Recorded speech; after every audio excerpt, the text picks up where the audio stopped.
welcome back. And we're moving into our first conversation for today with Ervin Perez of Legacy Fund Limited. Good morning. Hi, good morning. Good morning. And Ervin, you were here to break down the numbers. Yes. Of course, the national budget was read on Friday. Yes. And we anticipate the budget debate coming up at the end of next week. And it is a time for us to try to be able to understand exactly what our financial situation is as it's been presented, and also what the plans are for the government in terms of being able to meet their own financial obligations and stimulate the economy, right? Yes. Well, thanks for having us here. We will start first by giving some definitions of the budget account items, but just in a very broad sense, to note that I would read the budget, and this is my perspective, as a very traditional budget. Yeah. And obviously, the PM is a legal person. He's advised by a technical team. And that technical team has been very traditional in terms of addressing particular issues. Yeah. We know that this budget has to be looked at in terms of the economic circumstances of the country, and particularly the debt levels, and even a little bit more, the recent restructuring of the Belize bond 2038 brought with it some conditions in regards to primary surpluses relative to GDP that must be met. Those were 2%. And so in terms of structuring the budget, I believe the technical team addressed those issues, but in the short run. Yeah. But in terms of looking at the long run economic growth and the long run impact on this type of budget, that wasn't done, unfortunately. Let's take the moment to do the definitions. Yes. Because I understand, and I know for some of our viewers, they'll say, oh, come on, that's unnecessary. But the majority of our population, we don't even do personal budgets. Yeah. And financial literacy is not something that everyone is exposed to. Yes. So when we talk about debt servicing, when we talk about the different components of the budget, it is a totally different language for most Belizeans. What are some of the important elements to understand in our budget preparation and what has been presented? So let's do an analogy with our house, Okay. our household income. So in a particular Belize, the government receives revenues from two main sources. And you'd want to say current revenue, right, which is revenues that are recurring from a day-to-day basis. And for current revenue, it's broken down into two main items. So you have tax revenue, and we're very familiar with our tax revenue. So income tax, GST, or what we'd call a sales tax. So there are three main tax revenue sources for the government of Belize traditionally. Duties, income tax, business tax, and GST or sales tax. Okay. So those are the three main elements. There's also tax generated from crown lands or property, but those are so small relative to when you look at the revenues relative to total revenues and grants, we see that the revenues generated from property taxes, fees that would pay to government for crown land is very, very small, less than 1% of the numbers. It's minute. The bigger ones are the sales GST taxes, the income business tax, and the duties. So right? that's why they always say it's your money, so income tax. Income tax. Then the other source of revenue, what you call non-tax revenue, includes sales of government assets. For now, the government and some other government has been getting transfers from quasi-government entities. So at the end of the year, for example, the central bank, when it generates a profit, those excess funds are transferred to the government, funds. So those are what you call non-tax revenues. And government may sell assets, like recently there were sales of government holdings of BTL stocks, BL stocks to the market, and so they would come in. Those are usually not, what would be the word? They're not continuous. It may be one-off transactions that impact government revenues for that particular year. Okay. So those are the revenue flows that come into government coffers, and then government has a series of expenditures, and typically, I forgot one area that we should discuss, which is, and if we go to, I think, slide 1, since they have them up, grants. So grants usually are traditionally favors from friends, and one of our biggest contributor for budget stabilization has been Taiwan, by providing these grants which help support perhaps a particular budget, and so those come in as grants. And So grants meaning the money isn't owed back. the money is not owed back. It's not a loan, right? So those are usually the revenue items. If we go to slide number 3, then government spends this money based on its priorities, and you have 2 type of expenditures primarily. Okay. Those are current expenditures. Those are the recurrent day-to-day expenditures that are made. And then capital expenditures are expenditures that typically have a long-term focus. So those would be over multiple budget years. So if you're doing infrastructural projects, the road construction may take 3-4 years. And there's 2 main sources of capital expenditure. You have multilaterals, or what we call foreign funds. It could be even a commercial financing, and from local funds. So government own allocation of revenues to these capital projects.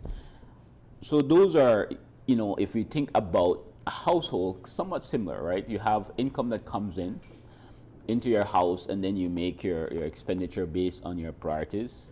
And some income that may come into your house might be non-loan, like grants. Maybe a elderly parent gives you some money, etc. So we have some quite similar things. The bottom line, however, for a country is what's important relative to what we're trying to accomplish. So on one hand, given where our current debt levels are, there's only one way that you decrease your debt level to GDP, and that means that you must generate surpluses, right? We have, in the restructuring of the 2034 bond, covenants that also put in place certain parameters of where our fiscal position should be at the end of a year. And that required that for the next 3 budget cycles, so 2018-2019, this budget, 2019-2020, and 2020-2021 budgets, that our primary, and we want to explain what the primary surplus is, must be at least 2% of our gross domestic product, right? Now, a primary surplus is, as in a household, when you look at all your income, a country looks at all its income and all its expenditure. If at the end of the month or the year, when you look at that, your expenditure was less than your income, right? So if the country, if you're overall, if what you spent was less than you earned, you would end up with a surplus, right? However, typically, as in a household, in your household, or in countries, we borrow. So beyond just the traditional paying for school fees, etc., paying for mortgages, a country paying its public servants, paying for goods and services, ends up with a surplus. Usually there's payments, interest payments for debt service, right? If you factor that in, although initially you may have had a surplus, when you factor in the debt service, you end up with a deficit, okay? So when you want to look at a primary surplus, they take out the payments that you would have made for interest expense, so debt service is taken out. And if you don't factor in the expenses or the payments you've made for interest expenses, and what you've spent is less than what you've earned, you're in a primary surplus. So basically, it's simply not looking at payments for interest expense, right? So in our case, as a country, that surplus, if we don't factor in payments for interest expense on all our debt, and that doesn't only mean the super bond debt, but all the multilateral financing, Petro-Caribbean funds, if that surplus, when put over your GDP for a previous period, is more than 2%, we would have met the conditions of, one of the conditions of the restructuring arrangement. Now, if you don't meet that condition, there are penalties, and there's a change in how our payments have to be made. Let me ask a question here, because when I was looking at the area of the budget presentation that speaks to public debt, to me it's alarming. Considering the fact that Belize owes $3.535 billion, 2.9 of which is external debt, and the remainder is owed domestic. Versus what we're actually generating. Yeah. Yes. You look at the GDP and you look at the public debt, Yeah. and it's 93.8% of the GDP. Yeah. It's almost neck and neck. It's almost as though we owe as much as We make. Yeah, we make. That's right. And that is cause for concern. Yeah. I don't know if the impact of that has dawned on Belizeans that, look, we're in a Yeah. really sticky situation where it concerns our finance affairs. I know people oftentimes can break it down as well to how much each person in the country owes. Owes. Yeah. And that's also one way to look at it, because whatever the country owes, we owe as well. Yeah. Yeah. As Yeah. taxpayers. Yeah, that's true. We did a number there, and you'll be surprisingly, our debt per capita is not as large as many other countries, but it's still alarming based on what the implications of that is, and in terms of specifically to your budget policies, Yeah. right? So what we've seen, and we'll take a look at some key trends, but what we've seen over the course of time is that whenever our debt to GDP becomes excessively high and there is a need for some type of adjustments to our current spending and income, those adjustments tend to be made on our capital account. Now, that is more palatable because nobody feels the immediate pain. Yeah. Right, capital account spending, as we have said, is building on infrastructure and roads and bridges and streets. So by withholding the amount that you spend there, what we do experience as Belizeans is terrible streets, terrible infrastructure, bad drain, and you can see it all over. There's a huge infrastructural deficit throughout the country, right?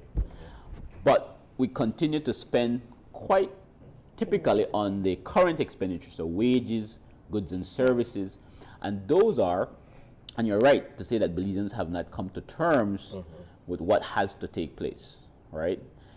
Which is there has to be a belling or a cut of your current expenditure. That is what has to happen if you're going to reduce your debt levels.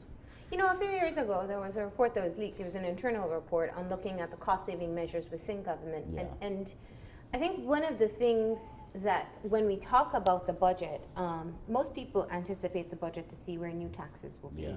How am I going to be paying more in taxes? Yeah. And we'll get to how we can Yeah. increase the revenue. But what you're saying is we perhaps need to be more efficient in how we're spending. Well, I will say this, and I think this is But you can't talk mass retrenchment like we saw back in the 90s. no, this is it's not politically feasible. Exactly. Which then traps any administration in terms of making adjustments.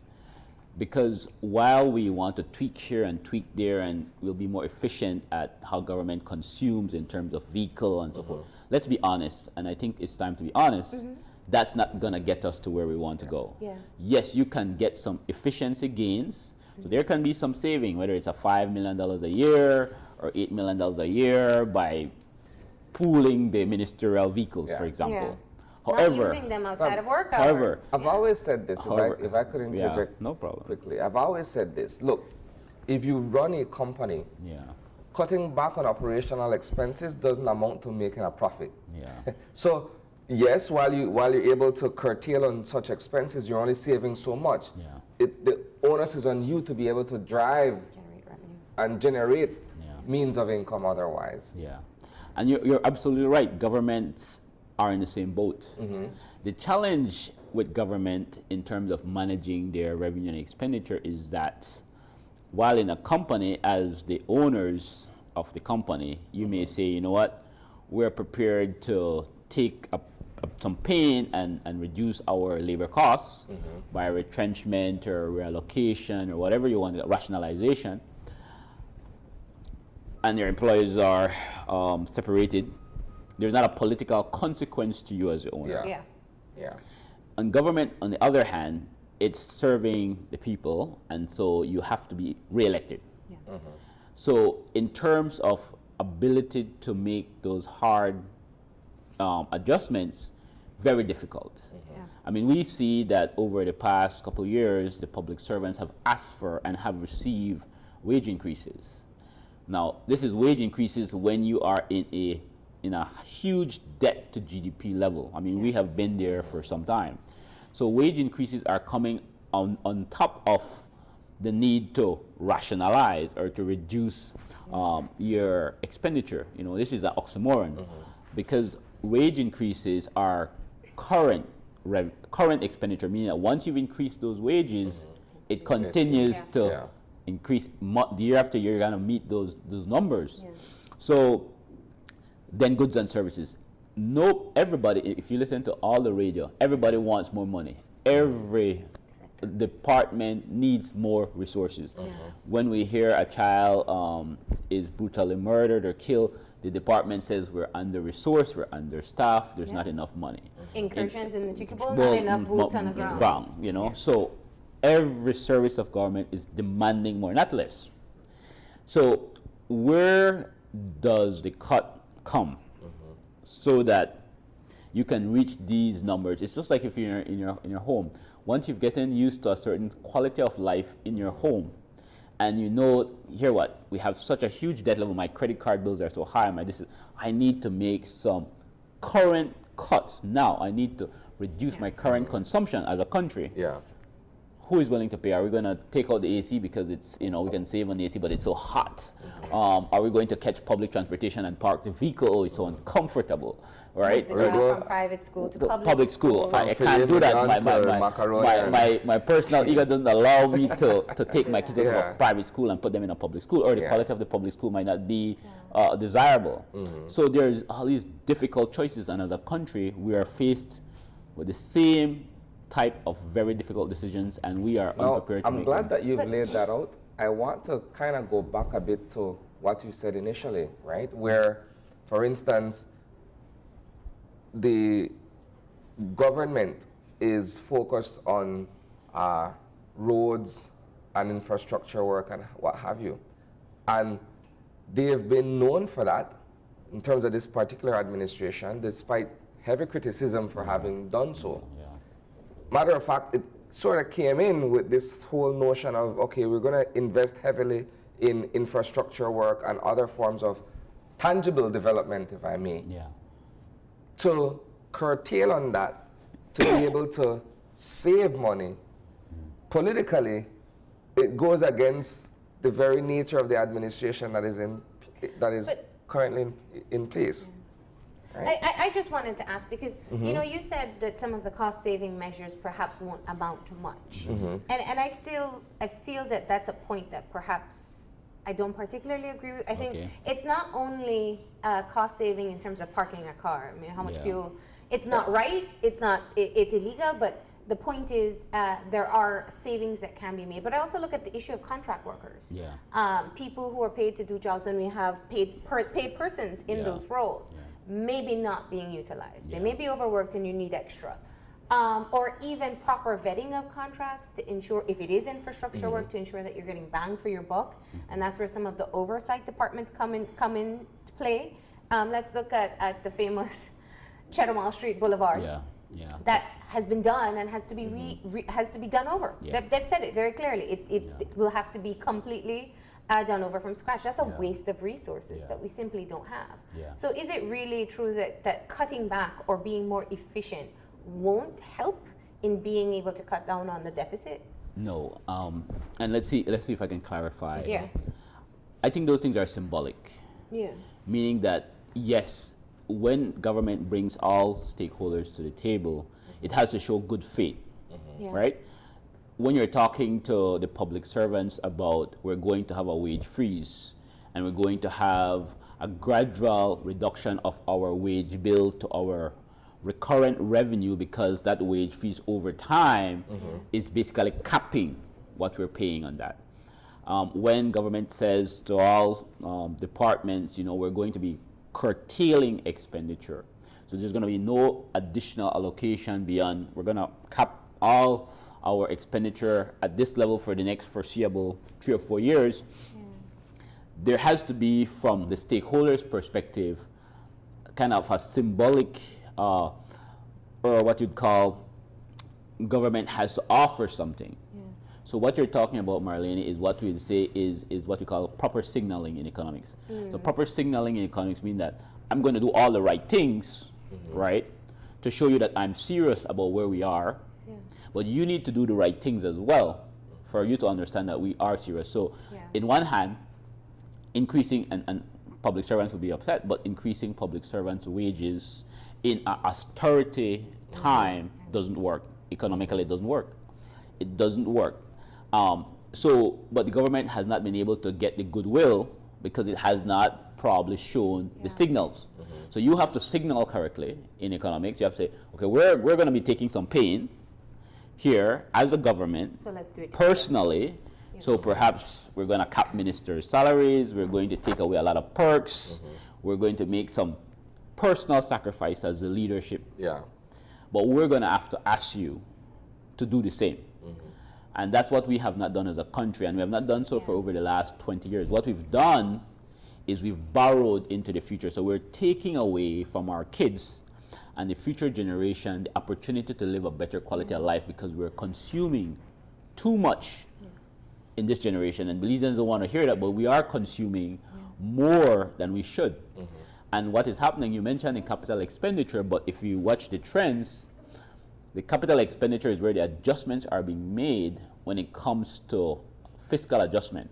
And that's why I'm not going to be a revisionist. I am fully for investment in infrastructure. And remember, there was a great recession globally in which the private sector had just disappeared. Yeah. And in economics parlance, when the private sector disappears because of fear, whatever is the cause, there's a role for government to make an injection to try to get the economy going. But let's separate that. Yeah. If you look at the country, and Belizeans have to travel a little bit more, I think. Infrastructurally, we have a huge deficit. So there should be no arguments about roads and streets. In my books, I mean, that's we are significantly behind the curve when it comes to infrastructure. But you need to spend more on other things as well. The question, though, we have to ask ourselves is, we're not prepared to make some of those adjustments. The politicians, both parties, are not prepared to make those hard decisions. I'm waiting to hear in the budget speech what the opposition will say in regards to, because this is a very traditional budget. And you keep on saying that. You've said that the trend for the budget's been the same for, I believe you've looked back 20 years. It is pretty much the same. And that's one of the questions I was getting at earlier, that our anticipation of the budget has now become, it's like pulling here, pulling there, and just, but tweaking. not make, little tweaks, but no major moves to move in a different direction. And if we put it in terms of our own home structure, and you're talking about living in debt, I think Belizeans fairly well understand how the payday loans catch up with them and hurt. We are like payday loans. It hurts. I mean, you are so overwhelmed with debt, and it feels like it's never going to end. Yeah. But what I would assume people would try to do is perhaps make more income. Yeah.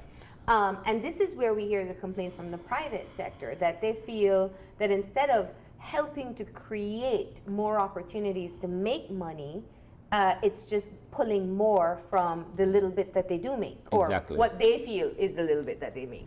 Exactly. So we have said, and I'm from the private sector, we share that view, and it's not because we're being supply-siders, it's that there is a structural problem in the economy. So you notice the technicians that have advised the PM, and in this budget they're talking about 1.5 to 2% GDP projected for this year and for the next. At that level of growth, we're gonna die. I mean, just let's be honest. That's not growing the economy at a pace we need to be able to service this huge debt that we have, right? And remember, we have kind of kicked the principal payments down the road. What we've done, we've kind of pushed those huge cash payments down the road. So that has given us an opportunity now to make those structural changes that will allow us to grow. And that's what we are saying from the private sector. And as an economist, we need growth. And we need to grow fast. So 1 to 2% growth rate is not going to get us there. Because if your population is growing at 3 or 4%, immigration and natural organic growth, when you're going at 1 to 2%, you're actually becoming poor. So the government needs to grow the revenue base because the economy is growing. And if the economy is growing at how it's growing, it's anemic, it's not growing. The economy is really not growing. And so when you've seen that over 20-something years going, you're saying, you know what, there's a structural problem. And it just means that we have to not continue to tweak the budget, but we need to make some hard structural changes that will get us to, we need to create a kind of economic space that allows for faster growth. And I think from the technicians' perspective, primarily the technicians are probably older, and I don't want to say it like that, but more traditional, and the world is flying past us, right? And from let's look at the main areas, and I know we're skipping some of the slides, but let's look at the main areas that we're saying we can't continue to tweak. The tax structure. If you talk to anyone in the private sector, the tax structure does not allow for this creation of entrepreneurial activity. It's a punitive tax structure from a business perspective. And whatever you say, it's the businesses, either small, medium, micro, that's going to create jobs. If government continues to be the main job creator, we're in problems. It has to come from the private sector. But then there's not, in my opinion, much being done to allow for the private sector to blossom the way it ought to. It's that's what we're almost as saying. though There's no change. You're expecting the private sector to come in from its end, but then there's a foot on its neck that stifles it from being able to do so. That's what we're saying. So we're saying it's structural. Is it a growth in the number of businesses that we need, a more conducive environment for conducting business, or is it perhaps lightening the tax burden from the business sector? And people who are and we're mostly workers here, don't like hearing that they have a tax burden. We feel as workers we have a tax burden. But can you explain which is perhaps the direction that would be more beneficial to us? Well, we have argued that a comprehensive tax reform should take place. So let's talk about the PAYE. We have a flat tax rate at 25%. But what has been happening over time is that we've been hulling out those people who pay by continuing to increase the threshold. So now we're about 25,000. If you get anything less than that, you don't pay any kind of tax. Now, is that fair? I mean, a part of being a citizen is paying your taxes. So maybe there's an argument that should be made in terms of a progressive tax system. So if you're making less, your tax rate is lowered. But from a perspective, we need to broaden the tax base. Right? So there might be some minimal income level where the person doesn't pay, because basically they'll get more subsidies anyhow from government because you're poor or you're far below a poverty level, where government has to do the boost program and the subsidy for education. So at the end of the day, you get a net transfer. Right? So there might be some level there, and this is where the technical people have to work that out. What's that level? Our argument has also been that the tax rate of 25% should be lowered. So you're lowering the tax rate and broadening the tax base for PAYE. Everybody paying taxes is important. Citizens understand, if I'm not paying a tax, then I don't have any reason to, and or I have no reason to ask government to be accountable for the money, because I don't necessarily pay anything. Let me ask you a question, and this struck me on Thursday. The Prime Minister called a press conference in the wake of the municipal elections the day before. And during the Q&A session, a freelance reporter approached the microphone and asked a very specific question in respect of the budget that was to have been presented the day after. Will there be any new taxes? And the answer was emphatic, no. But then in the presentation, we're understanding that data services will now be taxed. So there's now a 12.5% GST to be pegged onto your purchase of internet-related services. But it is semantics, because it's not a new tax, it's GST on data. And that's what we're saying. So we're saying that those things are like tweaking. Right? We're just pulling a little bit here, but we need the kind of structural reform. But we also know they had a loss of revenue with voice calls too, because most people use data anyway. So the technical people just said, you know what, people are not using, telephone, voice. They're using more data. We have to go for the data. I find it to be a bit disingenuous, though. Well, I'm not gonna be one here to be critical of how the Prime Minister wishes to provide his response. But what we're saying is, let's set that aside for now. The budget is not the type of budget we need to get Yeah. the kind of growth we need so that we can deal with the debt levels. So here's how I see it. Even let's use the data example because that's probably Yeah. going to affect people a bit. So you're paying more for data Yeah. because some of the money is not going towards taxes. But if my income tax remains the same, if my employer isn't making more money to be able to increase my wages, I'm just going to buy less data Yeah. because that's all I can afford. I'll go back to ice ages and not have data for a while until I can afford it again. So that doesn't necessarily generate more money. I'm just kind of spacing out how I spend. Yeah. And what you're saying is we need to have more from what is coming in. And I still go back to the issue of a household. If I am struggling with that, I got to make powder bun, Johnny cake, or whatever, To make or ends make meet. a craft and try to make some extra. But how do we do that though? How do we make that shift? And it's not is there anything in this particular budget that helps us move toward that direction? Well, from my perspective, not really. What we're seeing, like I said, is we note that if you look at the average capital expenditure over a period of 20 years, this budget has the lowest cap spending ever, like about 5% over versus total revenue and grants. So that's a huge drop, about 50% collapse in capital expenditure. So the government is making up to meet the 2% condition, primary surplus, by spending less on infrastructure. We think we need to spend more on infrastructure as a developing economy.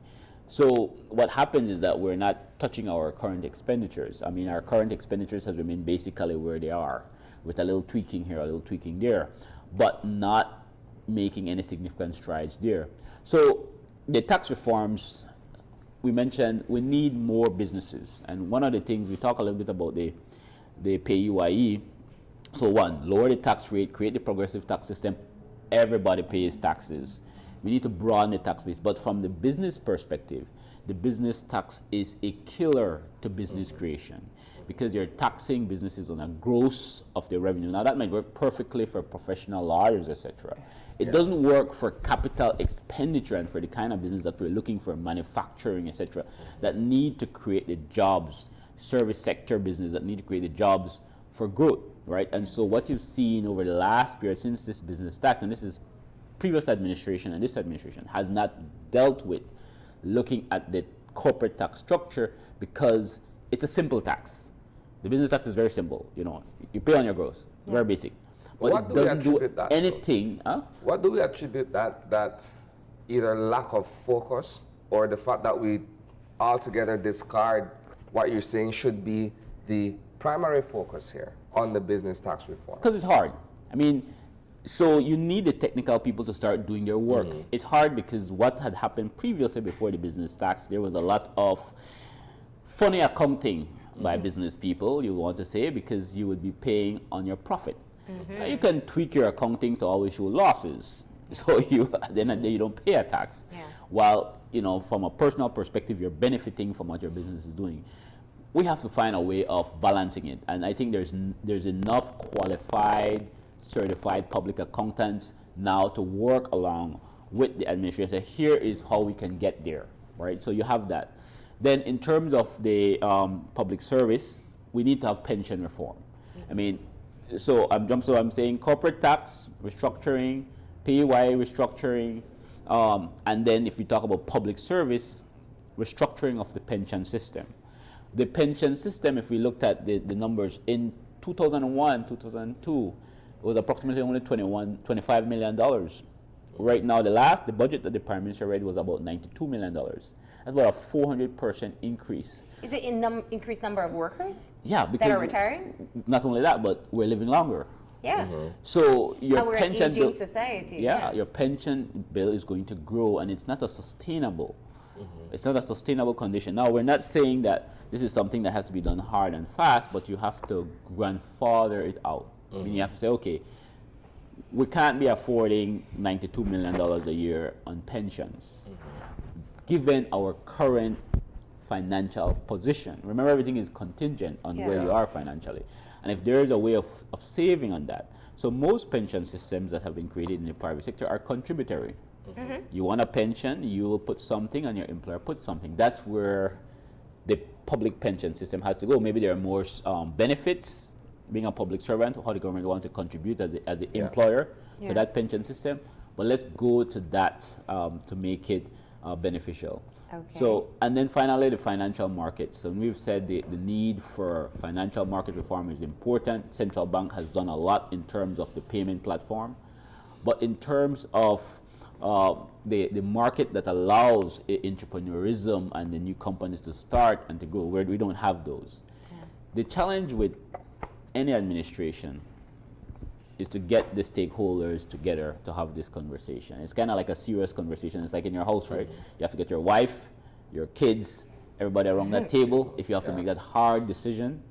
And then you as a husband have to decide, I'm not going to be drinking beers on Friday.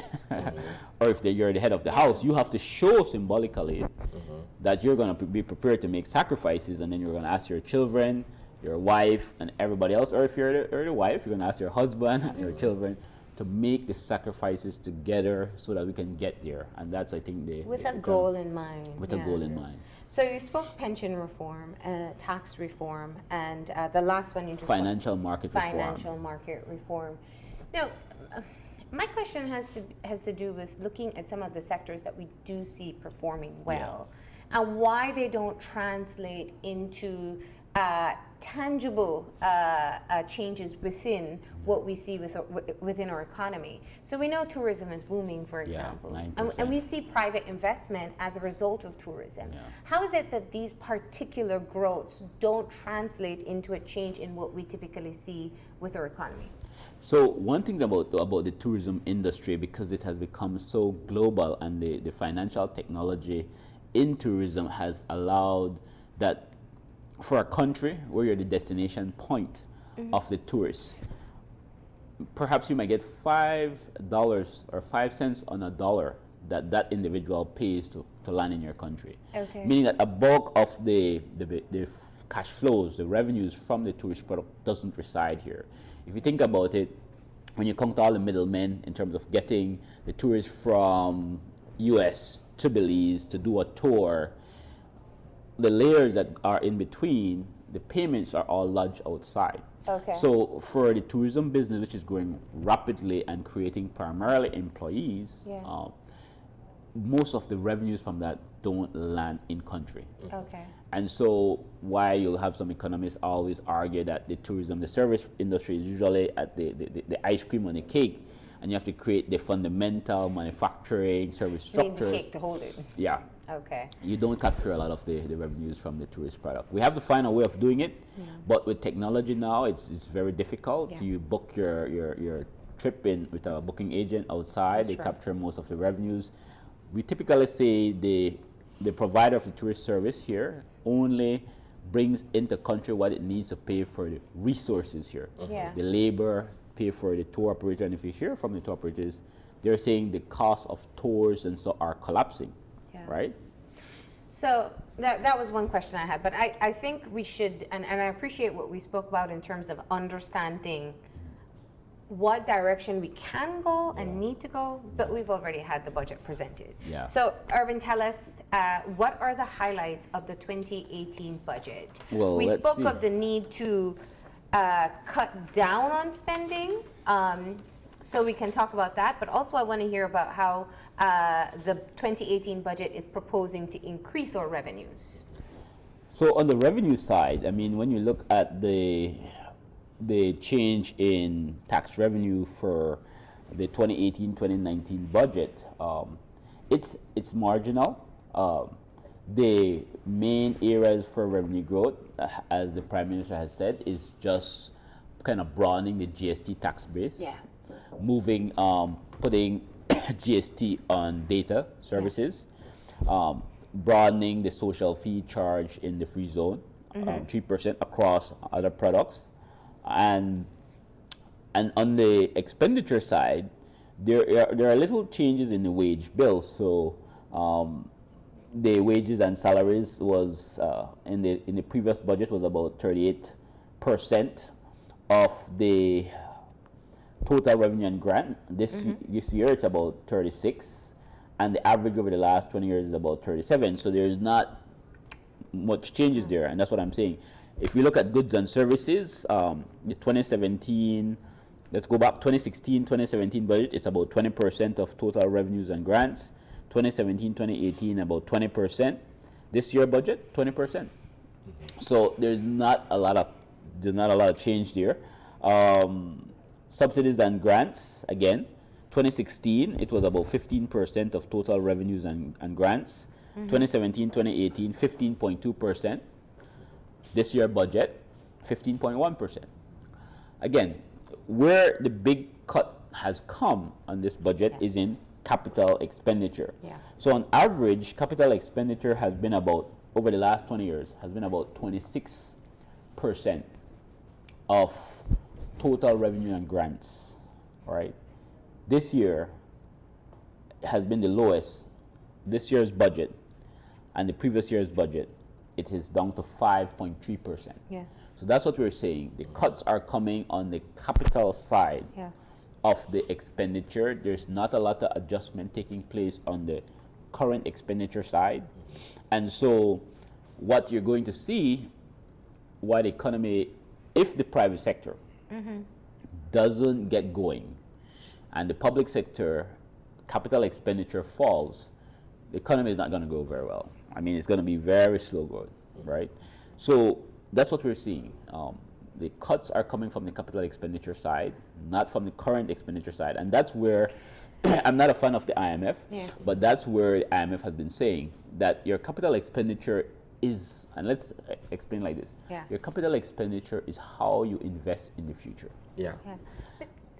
Sorry, go ahead. Can I throw in, and this is where it's interesting because it's not to make this a political conversation, but I'll use it as an example.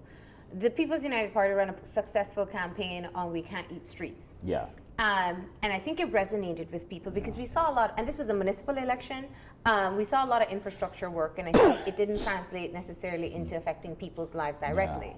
Now, if we move this into the larger scale, which is what you're talking about, that we do have to continue to have some level of investment in developing the country, the infrastructure of the country, couldn't the same argument be made that people still want to be able to benefit more within their basic needs being met versus having functional well, let's talk about capital investment. So quickly, in 2007, and I think we forget this, 2007, 2008, there was a global meltdown, recession.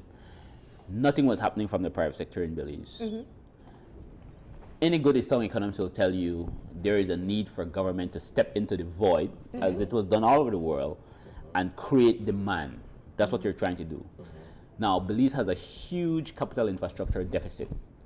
So it's a low-brainer to say you need to invest now in roads and streets. The overlook from an economic perspective was the level of leakages when you make that investment. So what capital investment should have done, and you can't eat the streets, but what it does is that it puts money in your pocket.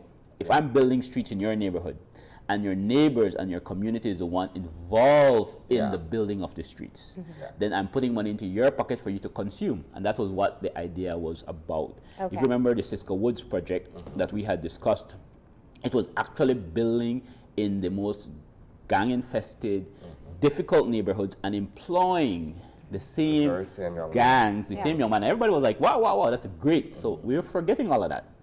That was what was supposed to happen.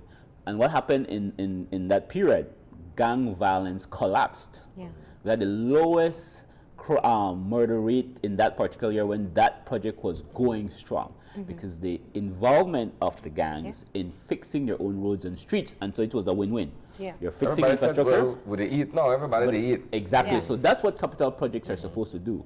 They're supposed to, besides putting infrastructure, they're supposed to put money in people's hands. So it's not just paying out one particular contractor a lot of money to get a street done. Exactly. It's about the policy or their own internal structure as to how many people they'll employ. Because Cisco also moved away from mechanical labor and used manual. Exactly. That's why that he was needed more people. That was that was the linchpin of what we were supposed to do.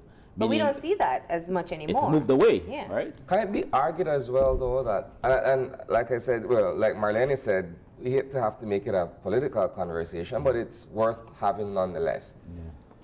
On one hand, people would argue and say, well, we can't eat streets, right? But on the other hand, infrastructure is what, in a sense, attracts foreign direct investment. Exactly. Because, let's be honest, the rich white man no can invest on earth and streets if we don't, or we don't have proper buildings or that sort of stuff to kind of, complement that kind of an investment. So where do you find that balance where you have to have proper infrastructure in place, streets, roads, drainage, etc., buildings, and of course, being able to provide long-term employment? Because building a street, let's be honest, is only a one-off thing. Short term. Right? Yeah. So you're right. So, and that's why we go back, Marlene, to the need for a structural reform. Because there can only be so much consumption by government in terms of putting infrastructure before that runs its course, right? And the notion is sequencing, as you're saying. So the government makes the infrastructural investment, generates private sector investment, government steps back, and the private sector goes forward.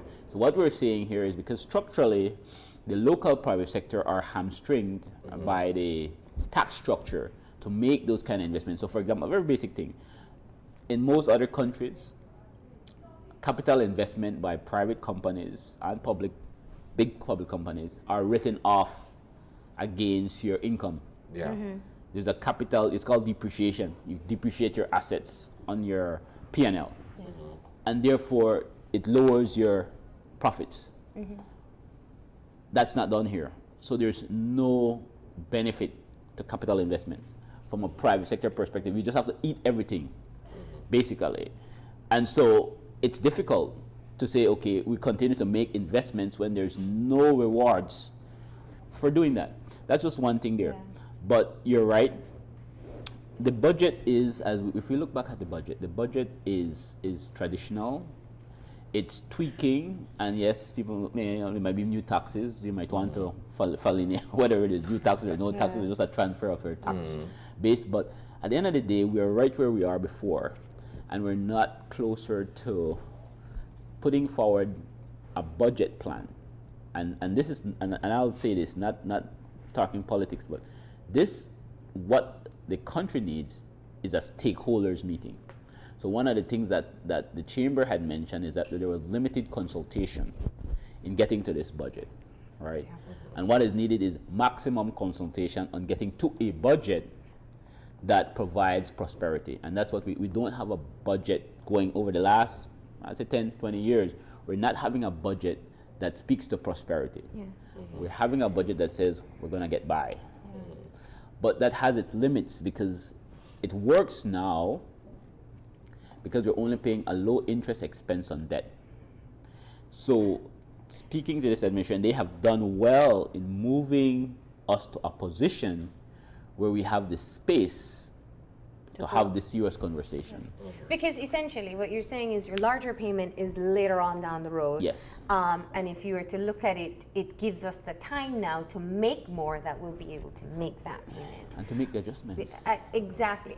But I wanted to come back to something else because we spoke about the private sector and we know that we need to have different industries develop in the country. We know that those that we rely on, tourism, is very fickle. Agriculture, fisheries, we saw the bacteria, how it devastated the shrimp. We see how hurricanes affect our agricultural sector. So those are really at the mercy of Mother Nature so many times. And then we saw the injection of BPOs, where people are interested in coming in because of our low labor costs and the way we speak and interact. And now that is also a part of the revenue, the increase in revenue that is being sought. Yes. The taxation on BPOs. Is this a good move, a bad move? What does this do for the future? Or is it simply leveling the playing field at this point? Well, the administration would say it's leveling the playing field. From a business perspective, any tax reduces incentives to do business in that era. However, a business person is not only going to look at tax structure to decide whether to invest. Clearly, the country has some real comparative advantages. Our proximity to the U.S., our very U.S. culture, English-speaking culture, and even bilingual. A lot of bilingual culture here allows us to be quite a a comparative, very competitive place for that BPO type service. So I don't think that alone will dissuade new investments there. That said, I mean, any tax usually is kind of a win, what you call a restriction to business, right? But that's not saying that we can't have taxes. I mean, I think all private sector individuals understand that there are public services that we want, security, healthcare, etc., good streets. We have to pay taxes for those. But what hasn't happened, and I think this is the important point, when this budget is going to be debated, what hasn't happened yet is we've not had the serious conversation as a country. And I understand the chamber and the need for saying, well, let's let government, let the ministers pool their cars. I don't know any CEO who would want to pool a car, but let them pool a car. Let us find efficiencies here. Let us put a cap on any kind of contract workers, etc. There's a whole lot of stuff there. But you feel that's minimum? That's minimum. I think those are symbolic. Well, I think what they're symbols. Trying to get is the proper signaling that exactly. You spoke the about. Signaling is what we want to see that you're serious, then we can then we can be serious, because there has to be, if we're going to be spending more in the future, more for our kids, that means our current consumption has to fall, which means that the current expenditure, those are the line items that need to start coming down, which means that there's going to be a lot of pain.